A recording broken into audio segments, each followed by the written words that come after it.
Now, guys, before we actually start drawing shifted ones, we need to discuss some theory about these graphs, I suppose. So I'm just I have like a block over here. I'm gonna write some definitions down. I'm hoping that you guys remember the term period from last year, right? The period of a trig graph. And we are going to discuss it in relation to these three, right? The period is basically how long it takes for one full cycle of the trig graph, all right? So how long it takes for one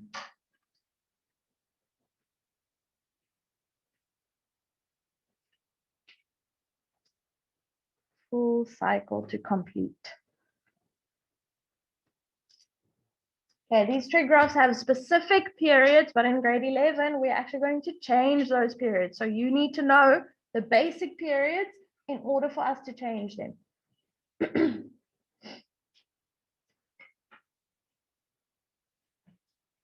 Now, guys, if we're looking at these three graphs in the way that we've drawn them, I have drawn only one full cycle of each, all right, so that it's easier to remember. For the sine graph, starting at 0, 1 down to -1 and back to 0. That is one full cycle of the sine graph. Just hold on.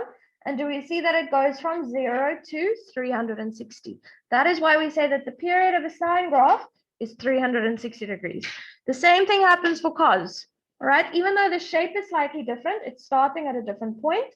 It's starting at +1, but then it goes all the way down to -1, back up to 1. That is one full cycle of the cos graph. Right, so underneath these two graphs, or next to, it depends on how you've drawn them, just wherever you have a space, the period of the sine graph is 360 degrees. And guys, that can be a question in a test or exam. They can literally ask you, what is the period of this graph? And that's an easy mark. Okay, one mark that you can get basically for free. You need to know this. The period of this one, of the cos graph, is also 360 degrees. Yeah. That is the domain. They're writing like that. I'm going to write it down. Yeah, we'll write it down now.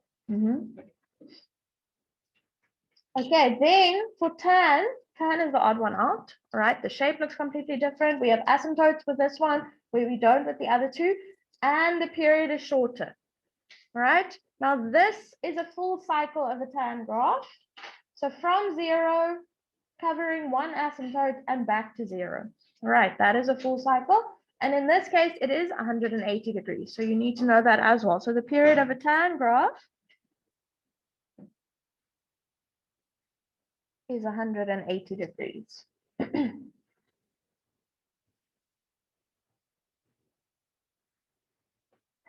Now, guys, when we are drawing them, I'm not sure how your teachers did them with you last year.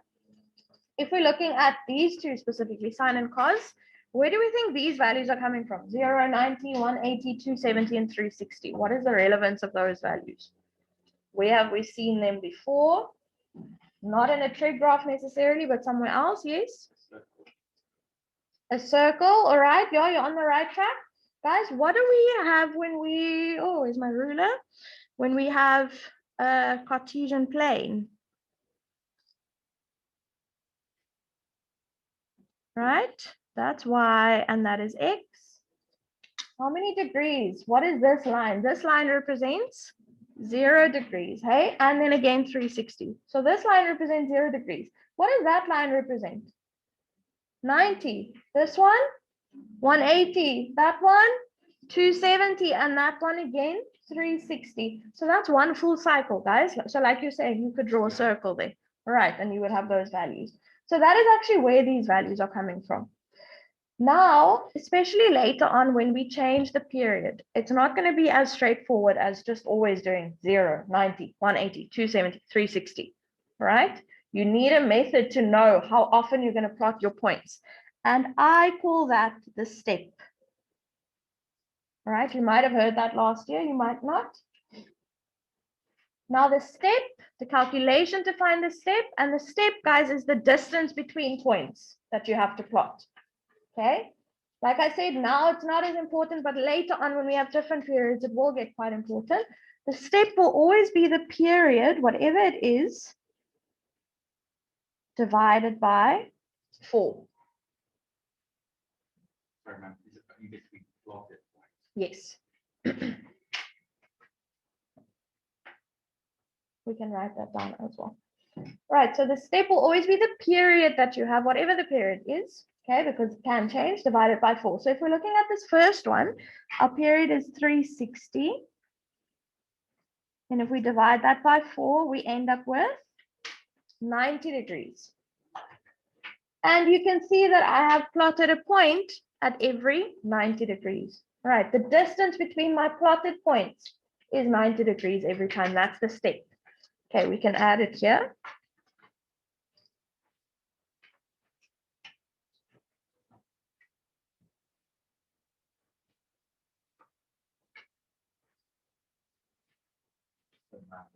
Step always going to be calculation. It's always going to be here. Divided by 4. And guys, where is the 4 coming from? How many quadrants do I have? 4. All right, so that's a way of remembering why we're dividing by 4. You're always going to divide by 4, never by anything else. All right, so your step will always be the period divided by 4. So that is a formula that you can actually remember. All right, for the cos graph, it's going to be the same calculation. So the step here is again period, which for this one is also 360 degrees divided by 4. Always period divided by 4. So again, we'll get a step of 90 degrees.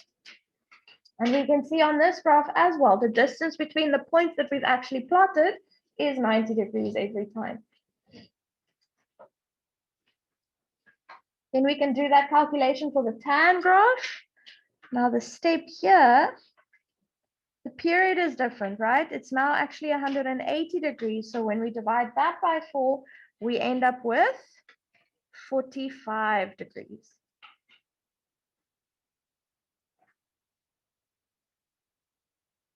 Okay, so we have to plot a point every 45 degrees for the graph, the basic tan graph. Now guys, the reason for us having to plot that kind of in-between point, right? Because on the other ones, we're just plotting a point at 0 and then at 90 again. What if I didn't plot this 45-degree point? What would I actually have? If I just wanted to plot the same points, one point at 0 and one point at 90, I would just have this point and then an asymptote. Am I going to know what the shape of the graph actually is if I just have that one point and an asymptote, right? You wouldn't know where to draw that graph. You wouldn't know what it looks like. So that's why we do that in between points at 45 degrees so that we can at least see that it is going up, right? That's why for the tan graph, you have more points. You have points more frequently. Yes.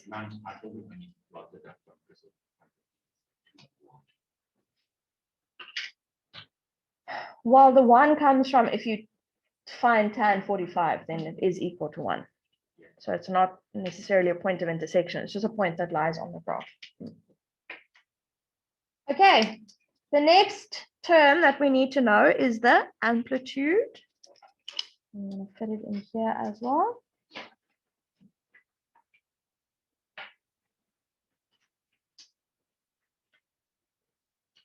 And we're going to write a little formula for the amplitude. That is also a question that they can ask you, right? They can also give you a graph. They can ask you what is the amplitude, or they can give you the equation of a graph and ask you what the amplitude is. Now, amplitude is the maximum. So this is going to be a fraction now, hey? This formula is the maximum value. So I'll just say max value minus the minimum value divided by or over 2. That will give you your amplitude.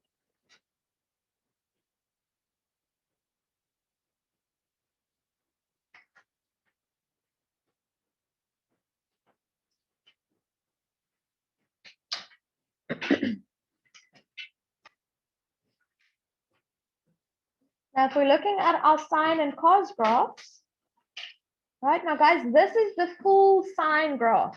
What's going to happen after 360 degrees? It's going to repeat itself, hey? The sine graph will always look like this. It's not going to, after 360 degrees, all of a sudden go higher than it has so far, all right? It is like those of you that do physics, it's like sound waves. It will just keep going on in that same pattern. So if we're looking at these values here, what is the highest y value that I have on the sine graph? It's 1, hey? What is the lowest y value that I have? -1. So if we had to calculate the amplitude here, let's just do that calculation quickly. Amplitude. You're going to take your maximum value, so your highest y value, so 1, minus the lowest one, which is -1. All right, like that, 1 minus -1, and then you divide that by 2. Guys, what is 1 minus -1? What does that turn into? 2, hey? It turns into 1 plus 1. So this is actually 2 divided by 2. So that amplitude is 1.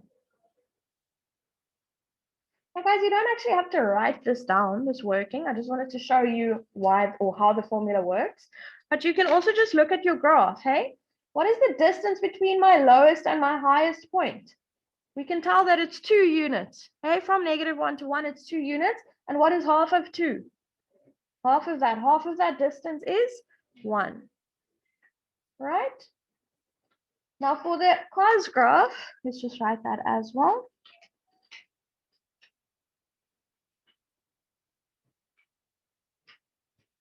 I'm not going to do that calculation. We're just going to look at the graph. For the cos graph, what is my lowest y value? -1 again. My highest y value is 1. What is the distance between these 2 points?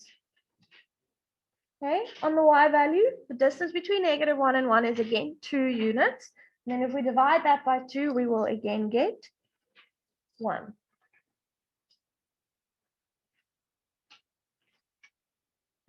Now, what about the tan graph? Does it look to you guys like a tan graph has a maximum y value? It keeps going, hey? Well, it goes to infinity, and infinity is not actually a value, all right? It's more of a concept. So tan graph doesn't actually have a maximum y value, because if you telling me that 1 million is the maximum y value, it can still go further. It can still go to 10 million, 100 million, whatever. All right, and the same thing with the negatives. There's no minimum value, minimum y value for the tan graph. So for tan graph, guys, we actually say that this one has no amplitude. Right, so let's write that down. The tan graph has no amplitude.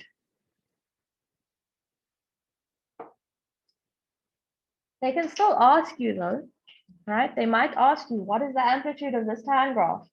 And then you might think, oh, I have to write something. You're going to write no amplitude. Okay, they might try and trick you like that. Yes? Now, is it wrong to say the amplitude is 0? Yes. There's no, yeah, it doesn't exist. The amplitude is nothing. Right. Any questions on these 3 and these things that we've discussed? Yes. The reason there's no amplitude. Yes. Yeah, there's no minimum value and there's no maximum value. Yeah. Okay, we do still need to discuss the domain and range for each of these. Now, guys, do we remember that domain is all the x values and range is all the y values? I'm going to try and squeeze it in here. I don't know if you guys have space. Let me just, still drying over there. Okay, so let's see, domain.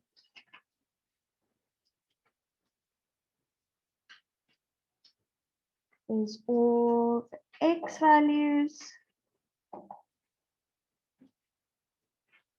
and range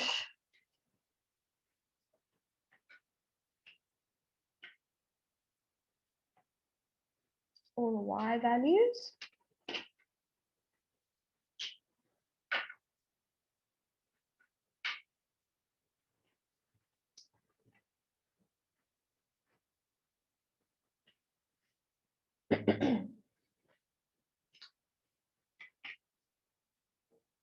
Now, guys, the nice thing about a domain or range, or sorry, about the domain rather, the nice thing about the domain is that this one will always be given for trig graphs. All right.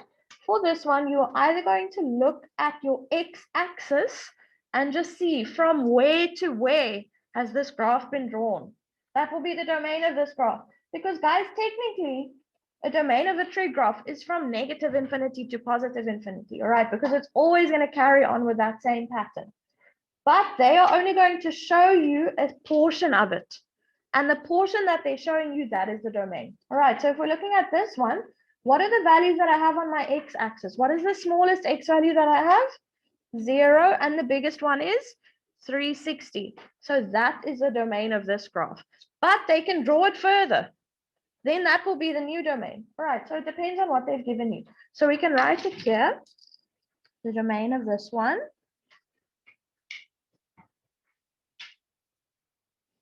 And now there are multiple ways in which you can write this.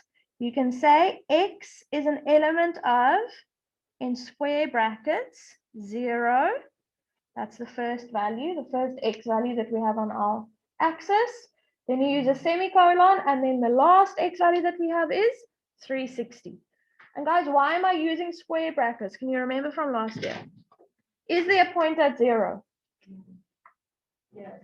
Yes, all right, so the 0 degrees is included. That's why we use a square bracket.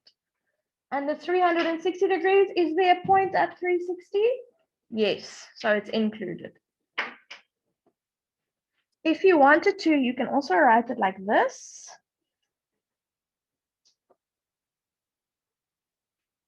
Sorry, not negative 360. Sorry, 0 actually. I was thinking ahead there. All right, there we go. You can also write it in that form. That's inequality notation. You did all the different notations last year. So I'm assuming most people will prefer the first method. That's fine. You can use whichever one. But there you're putting the x in the middle. You put your smallest value on the left and your bigger value on the right. And again, because we have a point at 0 and a point at 360, we do have to include these values. That's why there's a line underneath the symbols. Okay, but guys, we won't tell you which notation you have to use. It's up to you which one you want. Right, same thing for the cos graph. We also have from 0 to 360. Again, the domain is just what is given. So we can just rewrite that, 0 to 360. Then we put an or here just to say that you don't have to write both of them. You can choose which one you want.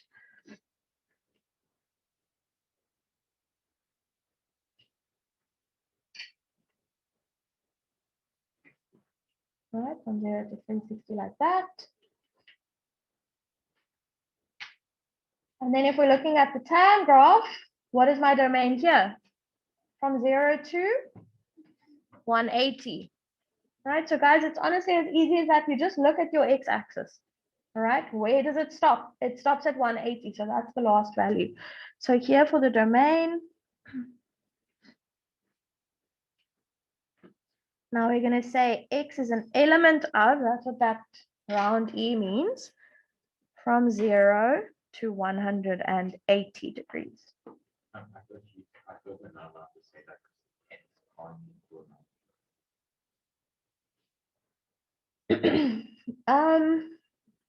No, so x can't equal 90, but it is still it is still a part of the values that we are indicating, because we're indicating it using an asymptote. We're not leaving it blank here. All right, or you can write it like this. From 0, then x, then 180. Sorry, we do still actually have to discuss that asymptote. I haven't yet. I'll do it just now after we've done the range. Okay, so that's the domain, guys. That's the easy one. If they're asking for the domain, you should be very happy because that is basically given. All right, you just need to know where to look for it. It's on your axis. Or if they're asking you to draw the graph, they'll have to tell you what the domain is. Hey, they'll always say, draw y equals sine x for x, an element of this. Then that's also the domain that's given. We'll see when we do examples. All right, now the range is a little bit more difficult, but it's not too bad. The range is now all of the y values that are covered by this graph. Right, so if we're looking at the sine graph, what is the lowest y value that I have? -1. Can it go lower than -1? No. And then what's the highest y value? +1. And again, it can't go higher than +1. So guys, for this, our y values are from -1 to +1. So we're going to write it like this. Y is an element of -1 to +1, like that.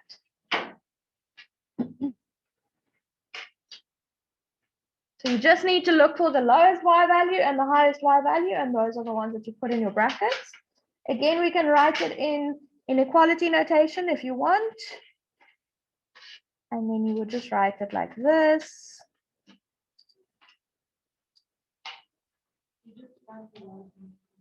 Yeah, you always have to put the lowest number first, please.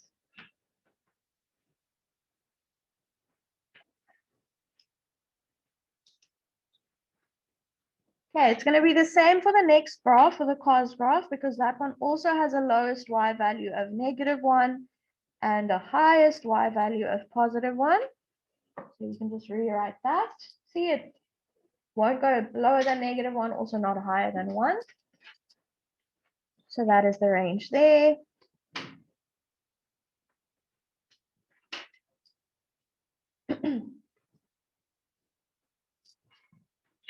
Okay, but for the tan graph, we've already discussed this. Hey, a tan graph doesn't have a lowest y value. It also doesn't have a highest y value. So guys, it's going to go all the way from -infinity to +infinity. Okay, so for this one, there are actually 3 ways in which you could write it. So I'm going to write all 3. You can write that y is an element of, now guys, -infinity and +infinity aren't actual numbers. Okay, it's like I said already, it's more of a concept just to say that it will keep going, it will keep going. So we can't ever use square brackets for -infinity or +infinity. So that's something you must remember, please. You have to use round brackets. So -infinity to +infinity like that. And always obviously negative first, because that's the smaller one. Or you can write it in inequality notation like this. You can say -infinity and then +infinity.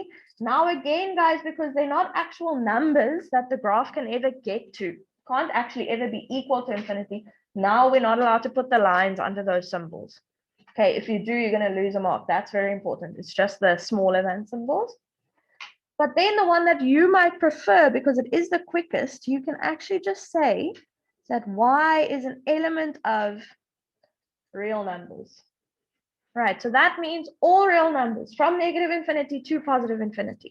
Okay, so instead of writing like an interval, you can actually just say that y is an element of real numbers. Y can be any real number. Okay, any negative number, any positive number.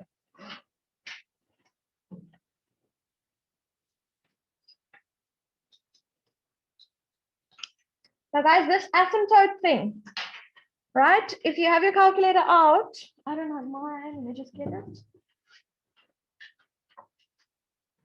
If you type into the calculator tan of 90, have you seen what happens?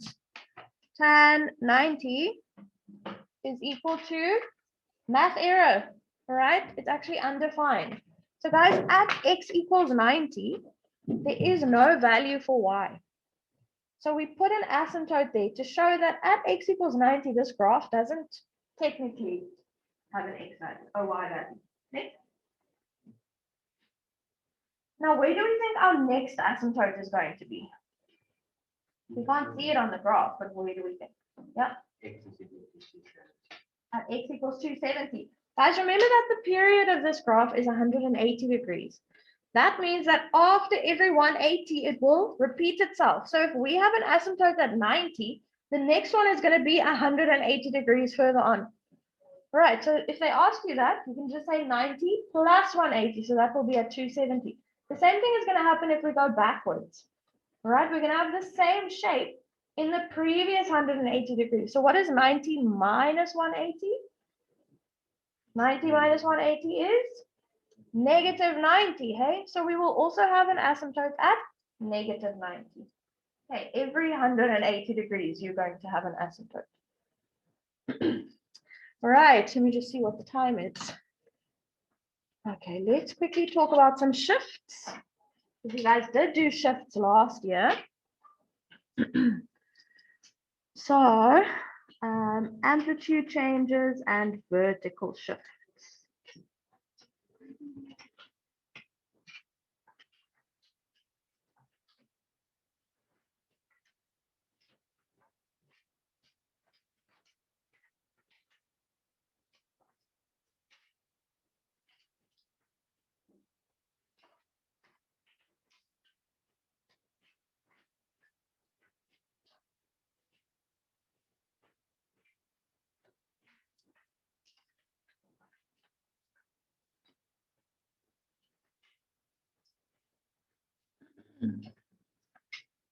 So we've only spoken about y equals sine x, y equals cos x, and y equals tan x.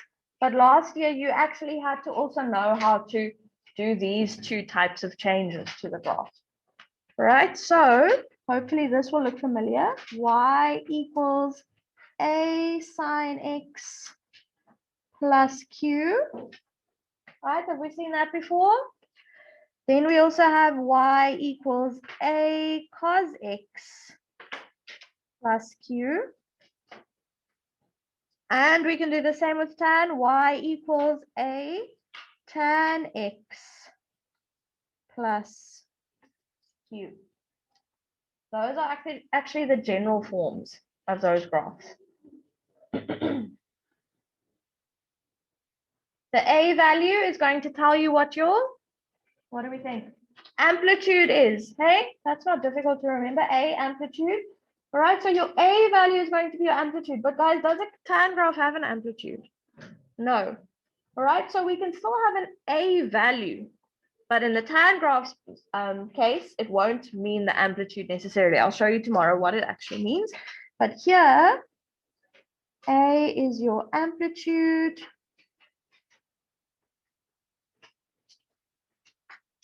And for the cos graph as well.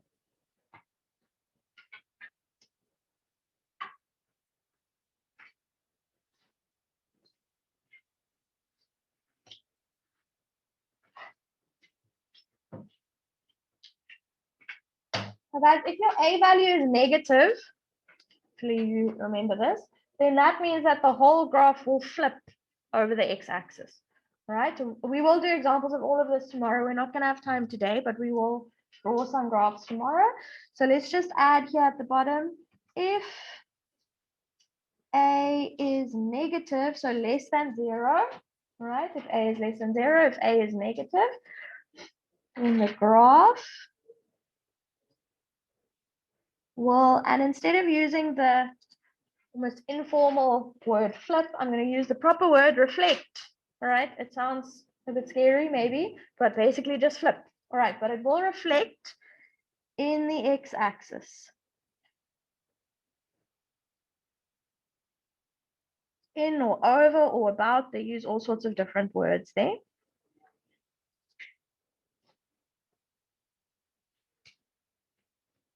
So basically, if you know that you normally have the point 90 degrees and 1, then that will become 90 degrees and negative 1. It's literally going to flip over the x-axis. Okay, we will do some tomorrow. So that will happen. And guys, that will happen for all three, hey? So a tan graph can also reflect in the x-axis. It just doesn't have an amplitude specifically. Can we remember what the plus q does to the graph? Yes, it shifts it up or down. Okay, so this plus q, and for the tan graph, I'm going to write it here at the bottom because it's the same for all of them. So q will shift the graph, so shifts up or down. Obviously, if it's a plus and a number, it's going to shift it up. So if it's a plus 2, the entire graph will shift 2 units up. If it's a minus 1, then it's going to shift 1 unit down. Okay, we will do examples of that as well tomorrow. Let me just see.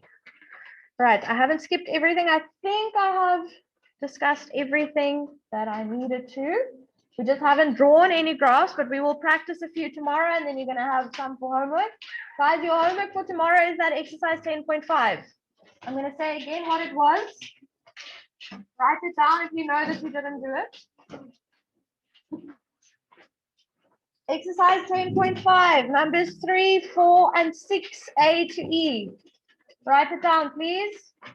Exercise 10.5, this is from the document that's on Classroom. Yeah. Yeah, yeah. Are we listening? Exercise 10.5, 3, 4, and 6A to E. Right, let's see, what's the time? Okay, there are also 5 minutes left, but you can pack up so long and just sit quietly.